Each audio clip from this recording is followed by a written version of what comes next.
ଓଡ଼ିଶା ପ୍ରସିଦ୍ଧ ଗଣେଶ ପୂଜା ମହୋତ୍ସବକୁ ଦୃଷ୍ଟିରେ ରଖି ରେଳ ଷ୍ଟେସନ ଅଞ୍ଚଳରେ ସୁରକ୍ଷା ବ୍ୟବସ୍ଥା କଡ଼ାକଡ଼ି। ଓଡ଼ିଶା ପ୍ରସିଦ୍ଧ ଜଟଣୀ ଗଣେଶ ପୂଜା ମହୋତ୍ସବ ଜଟଣୀରେ ଗତ 27 ତାରିଖରେ ଆରମ୍ଭ ହୋଇଥିବା ବେଳେ ଏହା ଆସନ୍ତା 7 ତାରିଖରେ ଶେଷ ହେବ। ମହୋତ୍ସବ ପାଇଁ ପ୍ରତିଦିନ ସନ୍ଧ୍ୟା ସମୟରେ ଜଟଣୀ ସହରରେ ଲକ୍ଷାଧିକ ଲୋକଙ୍କ ସମାଗମ ହେଉଛି। ସନ୍ଧ୍ୟା ସମୟରେ ଲୋକମାନେ ସାଂସ୍କୃତିକ କାର୍ଯ୍ୟକ୍ରମ ଓ 3ଟି ମୀନାବଜାର ଉପଭୋଗ କରିସାରିବା ପରେ ଅପେରା ଯାତ୍ରା କାର୍ଯ୍ୟକ୍ରମ ଉପଭୋଗ କରୁଛନ୍ତି।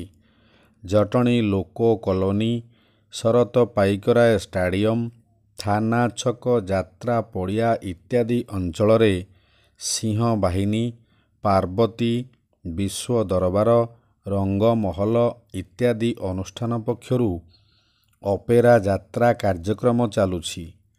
ଅପେରା ଯାତ୍ରା କାର୍ଯ୍ୟକ୍ରମ ବିଳମ୍ବିତ ରାତ୍ରିରେ ଶେଷ ହୁଏ।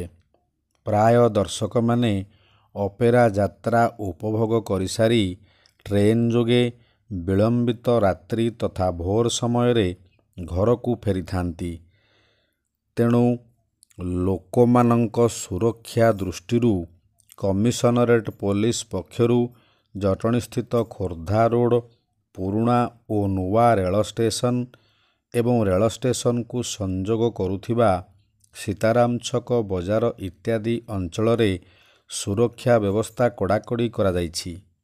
ଏହିସବୁ ଅଞ୍ଚଳରେ ଏସିପି ଜୋନ୍ 3 ତାପସ ପ୍ରଧାନ ଓ ଜଟଣୀ ଥାନା ଅଧିକାରୀ ଷ୍ଟାଲିନ ବିଶ୍ୱାଳଙ୍କ ନେତୃତ୍ୱରେ ବହୁ ସଂଖ୍ୟକ ପିସିଆର ଭ୍ୟାନରେ ବସି ପୋଲିସ କର୍ମଚାରୀମାନେ ପଇଁତରା ମାରିବା ସହ ସୁରକ୍ଷା ବ୍ୟବସ୍ଥା ଯାଞ୍ଚ କରୁଥିବାର ଆଜି ରାତି 12:30 ସମୟରେ ଦେଖିବାକୁ ମିଳିଥିଲା।